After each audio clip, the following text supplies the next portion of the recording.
ಓಂ ಗ್ರಂಥ ಮಹಾತ್ಮೆ.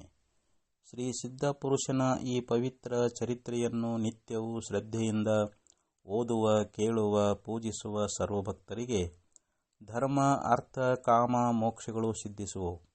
ಸರ್ವ ನಷ್ಟ ಕಷ್ಟಗಳು, ಸರ್ವ ಪಾಪ ತಾಪಗಳು, ಚೋರ ವೈರಿ ವಿಷ ಭೂತಾದಿ ಭೀತಿಗಳು ಬಯಲಾಗಿ ಸರ್ವದಾ ಸಕಲ ಸನ್ಮಂಗಳಿಂದ ಕೂಡಿದ ಸುಖ ಸೌಭಾಗ್ಯಗಳು ಒದಗಿ ಬರುವವು. ಗುರುಕೃಪಾಪೂರ್ವಕ ಶ್ರವಣ ಮಾಡುವುದರಿಂದ ಶಾಂತಿ, ಧಾಂತಿ, ವಿವೇಕ, ಜ್ಞಾನ, ಸದ್ಭಕ್ತಿಗಳು ಸಂಪ್ರಾಪ್ತವಾಗುವು. ಈ ಗ್ರಂಥವನ್ನು ತನ್ನ ಇಷ್ಟದೇವತಾ ಮಂತ್ರದೊಡನೆ ಗಂಧ, ಅಕ್ಷತೆ, ಧೂಪ, ದೀಪ, ನೈವೇದ್ಯಗಳಿಂದ ಪೂಜಿಸಿ ಪ್ರತಿ ಅಧ್ಯಾಯದ ಪ್ರಾರಂಭದಲ್ಲಿ ಗ್ರಂಥ ಮಹಿಮೆಯನ್ನು ಪಠಿಸಿ ಸ್ಮರಿಸಿ ನಂತರ ಪಾರಾಯಣ ಮಾಡಿ ಮಂಗಳ ವಿಭೂತಿ ಪ್ರಸಾದಗಳನ್ನು ಭಕ್ತಿಯಿಂದ ಸ್ವೀಕರಿಸುತ್ತಿರುವುದು ಶಿಷ್ಟರ ಸಂಪ್ರದಾಯವಾಗಿರುವುದು. ಶ್ರೀ ಗಣೇಶಾಯ ನಮಃ. ಶ್ರೀ ಗುರು ಸಿದ್ಧಾರೂಢಾಯ ನಮಃ. 35ನೇ ಅಧ್ಯಾಯ. ಧನದ ಭ್ರಾಂತಿ ಮುಮುಕ್ಷುವಿಗೆ ಯಂತರಾಯವು ಶ್ರವಣಕ್ಕೆ ಎನುತ ಸದ್ಗುರು ನಾಶಪಡಿಸಿದುಪಾದಿಯಾತನ ಲಾಭಕ್ಕೆ. ಗುರು ತಾಪದಿ ಬಳಲುತ್ತಿರುತ್ತಾ ಸ್ವೀಕರಿಸಿದನು ಜ್ವರವನು, ವರಸಮಾಧಿಯೊಳಿಟ್ಟು ಬ್ರಹ್ಮಾನಂದವನು ಭೋಗಿಸಿದನು. ಹೇ ಸದ್ಗುರು ಸಿದ್ಧನಾಥನೇ, ಯಾವ ನಿನ್ನ ಚರಣಗಳ ಸ್ಪರ್ಶ ಮಾತ್ರದಿಂದ ಬ್ರಹ್ಮನು ಸಹ ತನ್ನ ಉಪಾಧಿಯನ್ನು ಹೋಗಲಾಡಿಸಿಕೊಳ್ಳಲಿಕ್ಕೆ ಇಚ್ಛಿಸುವನೋ ಆ ಚರಣಗಳಲ್ಲಿ ನನ್ನ ಮಸ್ತಕವಿರಲಿ. ತ್ರಿಮೂರ್ತಿಗಳಿಗೆ ಸಹ ಉಪಾಧಿಗಳಿರುತ್ತವೆ, ಆದರೆ ನಿನಗೊಬ್ಬನಿಗೆ ಉಪಾಧಿ ಸಂಬಂಧವಿಲ್ಲವು. ನಿನ್ನನ್ನು ಭಜಿಸುವುದರಿಂದಲೇ ಎಲ್ಲ ಉಪಾಧಿಗಳು ನಿವಾರಣವಾಗಿ ಬ್ರಹ್ಮವು ಹೃದಯದಲ್ಲಿ ಪೂರಿತವಾಗುವುದು.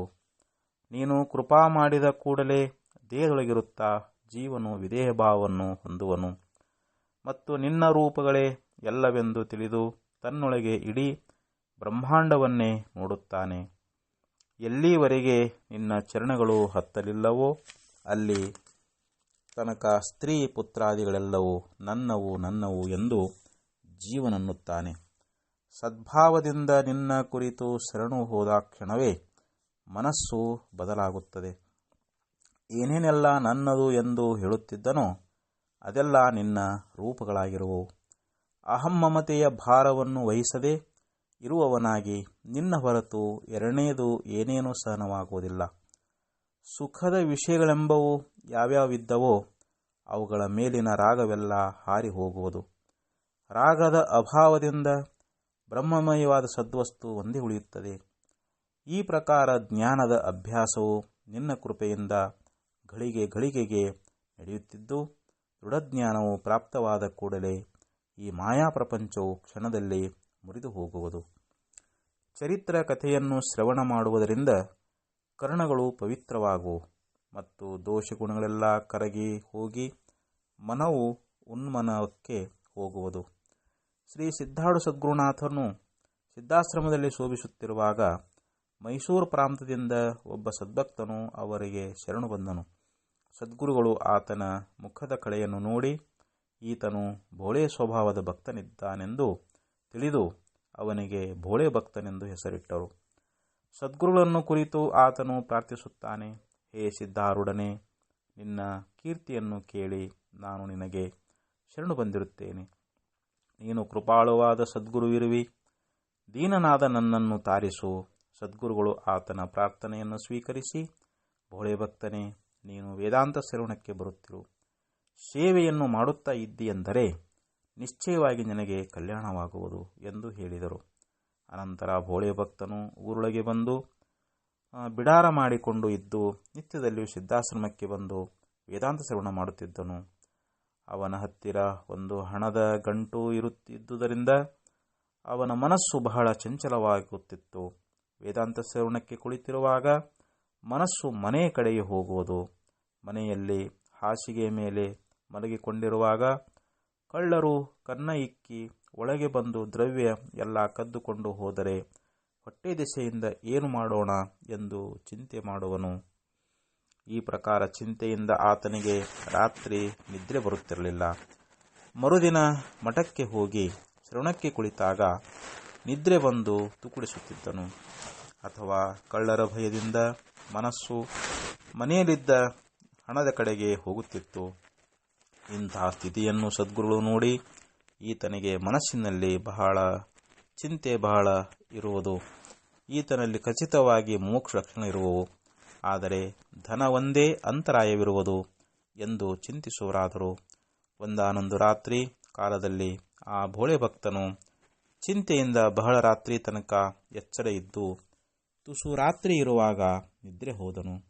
ಅದೇ ಸಮಯದಲ್ಲಿ ಕಳ್ಳರು ಮನೆಯ ಬಾಗಿಲು ಒಡೆದು ಒಳಗೆ ಬಂದು ಭೋಳೆ ಭಕ್ತನಿಗೆ ಹಿಡಿದು ಒದರದಂತೆ ಅವನ ಬಾಯೊಳಗೆ ಅರಿವೆಯನ್ನು ತುಂಬಿ ಒಂದು ಕಂಬಕ್ಕೆ ಅವನನ್ನು ಬಿಗಿದು ಕಟ್ಟಿದರು.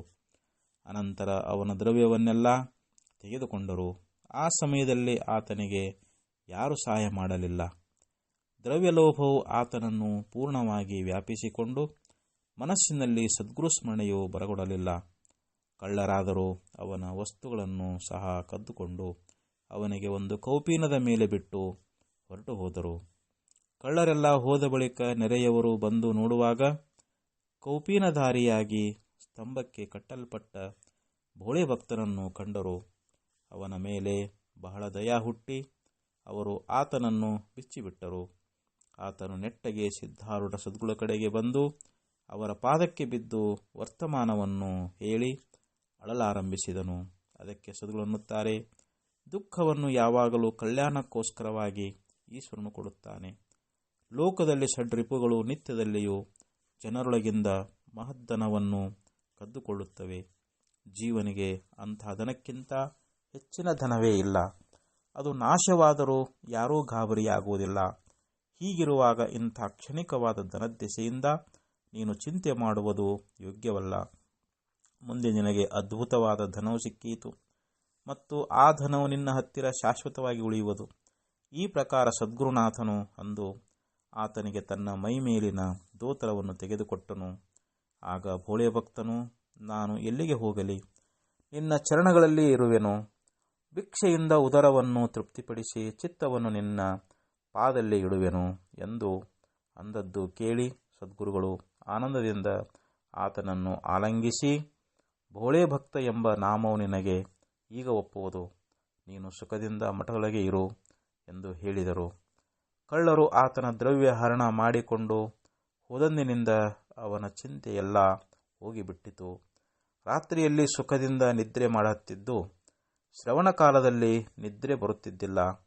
ವೇದಾಂತ ಶ್ರವಣದಲ್ಲಿ ಚಿತ್ತೈಕಾಗ್ರತೆ ಹೊಂದಿ ಎಲ್ಲ ವಿಷಯ ವಾಸನೆಗಳು ನಾಶವಾದವು ಮತ್ತು ಹೃದಯದಲ್ಲಿ ವೈರಾಗ್ಯ ಉತ್ಪನ್ನವಾಯಿತು. ಅನ್ಯ ವಿಷಯಗಳಿಂದ ಮನಸ್ಸು ಆಕರ್ಷಿಸಲ್ಪಡದೆ ಚಿತ್ತವು ಸದ್ಗುರು ಸೇವೆಯಲ್ಲಿ ರಮಿಸುವಂತಹದ್ದಾಯಿತು. ಒಂದಾನೊಂದು ಸಮಯದಲ್ಲಿ ಸದ್ಗುರುಗಳಿಗೆ ಚಳಿ ಜ್ವರ ಬಂದು ಬಹಳ ನರಳುತ್ತಿದ್ದರು. ಆಗ ಶಿವರಾತ್ರಿಯ ಮಹೋತ್ಸವ ಕಾಲವು ಸಮೀಪ ಬಂತು. ಭಕ್ತರೆಲ್ಲ ಅತ್ಯಂತ ಚಿಂತಾಕ್ರಾಂತರಾಗಿದ್ದು ಸದ್ಗುರುಗಳಿಗೆ ತಿಳಿದು ಉತ್ಸವದೆಸೆಯಿಂದ ಬಂದಂಥ ಸಮಸ್ತ ಜನರು ನಿರಾಶೆಯಾಗಿ ಹೋಗುವರೆಂದು ಚಿಂತಿಸುವವರಾದರು. ಆಗ ಸಿದ್ಧನು ಏನು ಮಾಡಿದರೆಂದರೆ ತನ್ನ ಅತ್ಯಂತ ಸಮೀಪದ ಭಕ್ತಜನರನ್ನು ಕರೆದು ಪ್ರತಿಯೊಬ್ಬನಿಗೆ ಚಳಿ ಜ್ವರ ತೆಗೆದುಕೊಳ್ಳುವೆಯಾ ಎಂದು ಕೇಳುತ್ತಿದ್ದರು.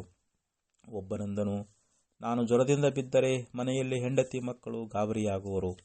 ಮತ್ತೊಬ್ಬನು, ನನಗೆ ವ್ಯವಹಾರದಲ್ಲಿ ಬಹಳ ಜರೂರಿನ ಕೆಲಸಗಳಿವೆ ಎಂದು ಹೇಳಿದನು. ಇನ್ನೊಬ್ಬನು, ನನ್ನ ಸ್ತ್ರೀ ಗರ್ಭಿಣಿ ಇರುತ್ತಾಳೆ. ಬೇರೊಬ್ಬನು, ನನಗಿನ್ನೂ ಲಗ್ನವಾಗಿಲ್ಲ. ಮತ್ತೊಬ್ಬನು, ನನ್ನ ಕಾಂತೆಯು ಬಹಳ ತರುಣಿ ಇದ್ದಾಳೆ. ನಾನು ಸತ್ತರೆ ಏನು ಮಾಡುವುದು ಎಂದು ಈ ಪ್ರಕಾರ ಅಂದು ಮೆಲ್ಲನೆ ಹೊರಟು ಹೋದರು. ಆಗ ಸನ್ಯಾಸಿ ಶಿಷ್ಯರು ಉಳಿದರು. ಅವರಿಗೆ ಸ್ವಾಮಿಯವರು ಕೇಳಿದಾಗ ಒಬ್ಬನು, ನನಗೆ ಕರೆದುಕೊಂಡು ಹೋಗಲಿಕ್ಕೆ ಭಕ್ತರು ಬಂದಿರುವರು. ಮತ್ತೊಬ್ಬನು, ನನ್ನ ಶಾಸ್ತ್ರಾಭ್ಯಾಸವು ಪೂರ್ಣವಾಗಲಿಲ್ಲ, ಇನ್ನೂ ಶೇಷ ಉಳಿದಿರುವುದು. ಇನ್ನೊಬ್ಬನು, ನಾನು ನಾಳಿನ ದಿವಸ ಕ್ಷೇತ್ರಯಾತ್ರೆಗೆ ಹೋಗುವವನಿದ್ದೇನೆ ಎಂದು ನಾನಾ ಪ್ರಕಾರದ ನೆವಗಳ ಹೇಳಿ ಎಲ್ಲರೂ ತಪ್ಪಿಸಿಕೊಳ್ಳುವಂಥವರಾದರು. ಆಗ ಸಿದ್ಧರು ಭೋಳೆ ಭಕ್ತನಿಗೆ, ನೀನು ಈ ಚಳಿ ಜ್ವರವನ್ನು ತೆಗೆದುಕೊಳ್ಳುವೆಯೇನು ಎಂದು ಕೇಳಿದರು. ಅದಕ್ಕೆ ಭೋಳೆ ಭಕ್ತನು, ಮಹಾಪ್ರಸಾದವಾದ ಈ ಚಳಿ ಜ್ವರವನ್ನು ಅವಶ್ಯವಾಗಿ ನನಗೆ ಕೊಡಬೇಕು. ಆದರೆ ನಾನು ಸತ್ತರೆ ನಿನ್ನ ಮೇಲೆ ನಿಮಿತ್ತಿ ಬರಬಾರದು. ಈ ಪ್ರಕಾರ ಮಾಡು. ನಿನ್ನ ಸನ್ನಿಧಿಯಲ್ಲಿ ನಾನು ಸತ್ತದ್ದಾದರೆ ನಾನು ಧನ್ಯನಾದೆನೆಂದು ತಿಳಿಯುವೆನು. ನಿನ್ನ ಸೇವೆ ಮಾಡುವುದರಿಂದ ಇನ್ನೂ ನನಗೆ ತೃಪ್ತಿಯಾಗಲಿಲ್ಲ. ಆದ್ದರಿಂದ ಈ ಜ್ವರಾನುಭೋಗ ರೂಪ ಸೇವೆಯನ್ನು ನನಗೆ ದಯಪಾಲಿಸಬೇಕು ಎಂದು ಪ್ರಾರ್ಥಿಸಿದನು. ಈ ಪ್ರಕಾರ ಭೋಳೆ ಭಕ್ತನ ವಚನವನ್ನು ಕೇಳಿ ಸದ್ಗುರುಗಳು ಅತ್ಯಂತ ಸಂತೋಷಪಟ್ಟು, ಹಾಗಾದರೆ ಜ್ವರವನ್ನು ತೆಗೆದುಕೋ ಎಂದು ಅವನನ್ನು ತಮ್ಮ ಹಸ್ತದಿಂದ ಸ್ಪರ್ಶಿಸಿ ಜ್ವರವನ್ನು ಕೊಟ್ಟರು. ಕೂಡಲೇ ಭೋಳೆ ಭಕ್ತನಿಗೆ ಜ್ವರ ಬಂದು ಮತ್ತು ಸದ್ಗುರುಗಳು ನಿರೋಗಿಗಳಾಗಿ ಎದ್ದು ಕುಳಿತರು.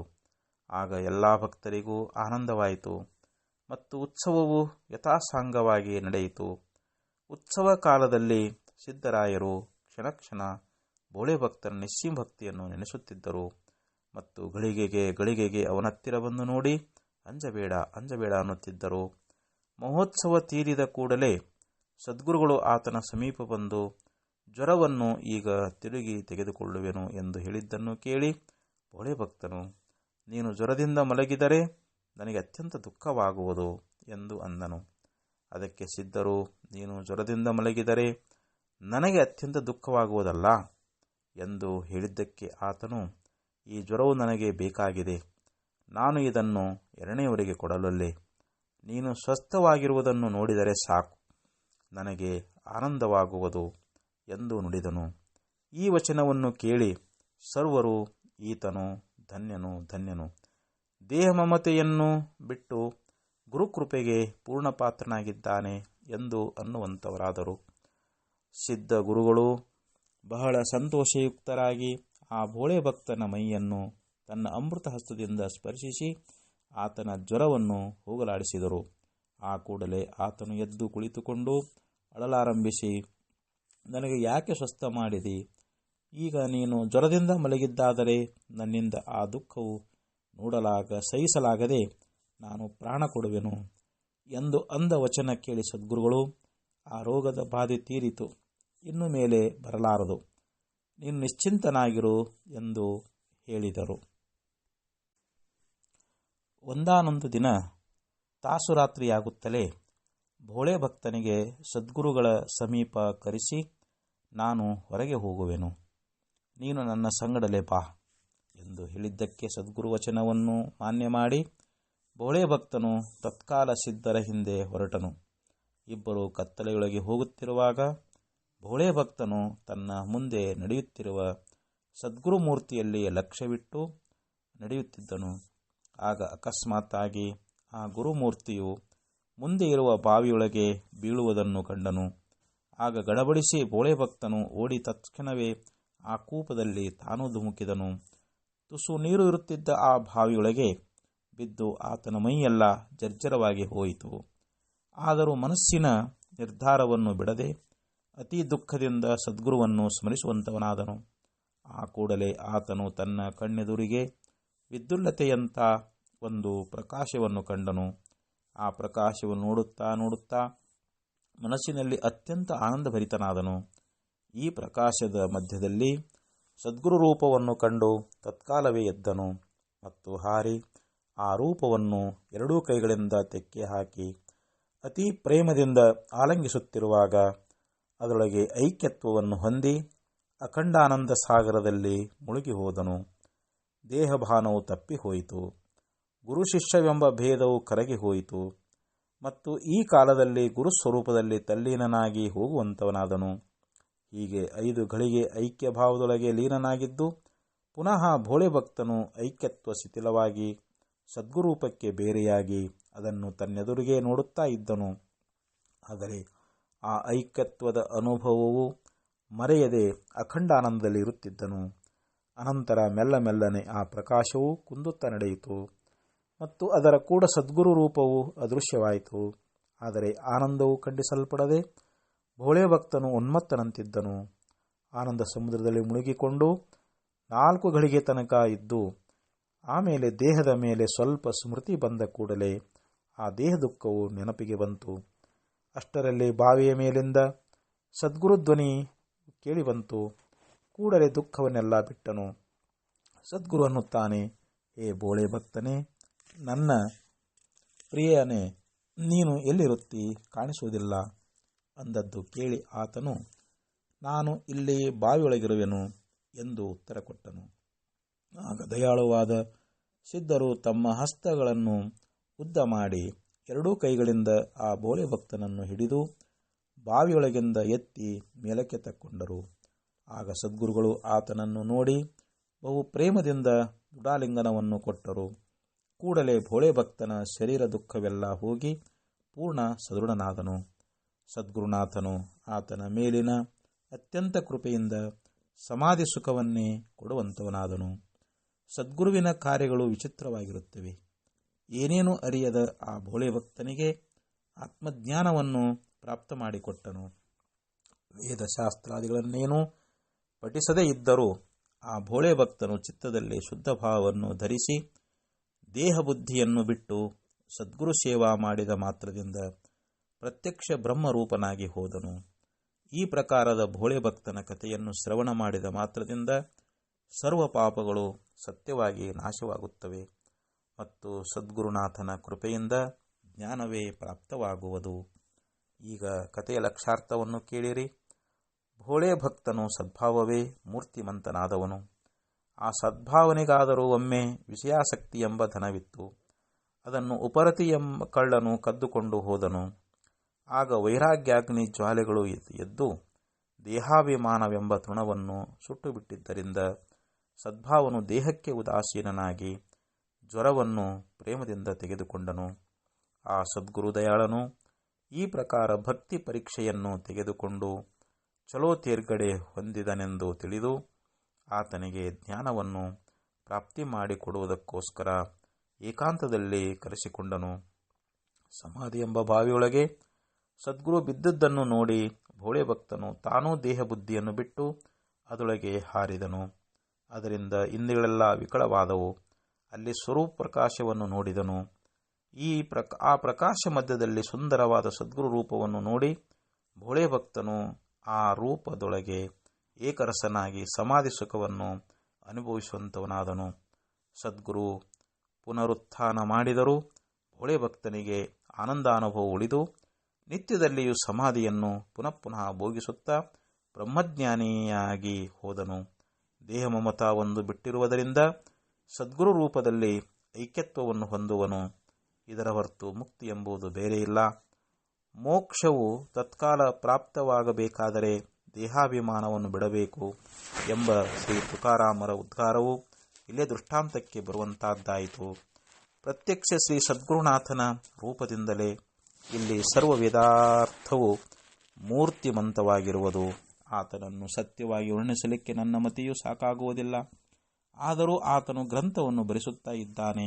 ಮುಂದಿನ ಅಧ್ಯಾಯದೊಳಗಿನ ಸುರಸವಾದ ಕಥೆಯನ್ನು ಪ್ರೇಮದಿಂದ ಶ್ರವಣ ಮಾಡಿದ್ದಾದರೆ ಸರ್ವ ದೋಷಗಳು ಓಡಿ ಹೋಗುವು ಮತ್ತು ದೇಹಬುದ್ಧಿಯು ನಿಶ್ಶೇಷವಾಗಿ ಹೋಗಿ ಅವನು ಗುರುಕೃಪೆಗೆ ಪಾತ್ರನಾಗುತ್ತಾನೆ ಎಂಬಲ್ಲಿ ಸಿದ್ಧಾರೂಢ ಕಥಾಮೃತೋಳು ಶ್ರವಣ ಮಾತ್ರ ಸ್ವರೂಪಗಳನ್ನು ಬಸ್ ಮಾಡುವಂಥ ಅತಿ ಮನೋಹರವಾದ ಈ 35ನೇ ಅಧ್ಯಾಯವನ್ನು ಶಿವದಾಸನು ಶ್ರೀ ಸಿದ್ಧಾರೂಢ ಸದ್ಗುರು ಚರಣಾರವಿಂದಗಳಲ್ಲಿ ಅರ್ಪಿಸಿರುವನು.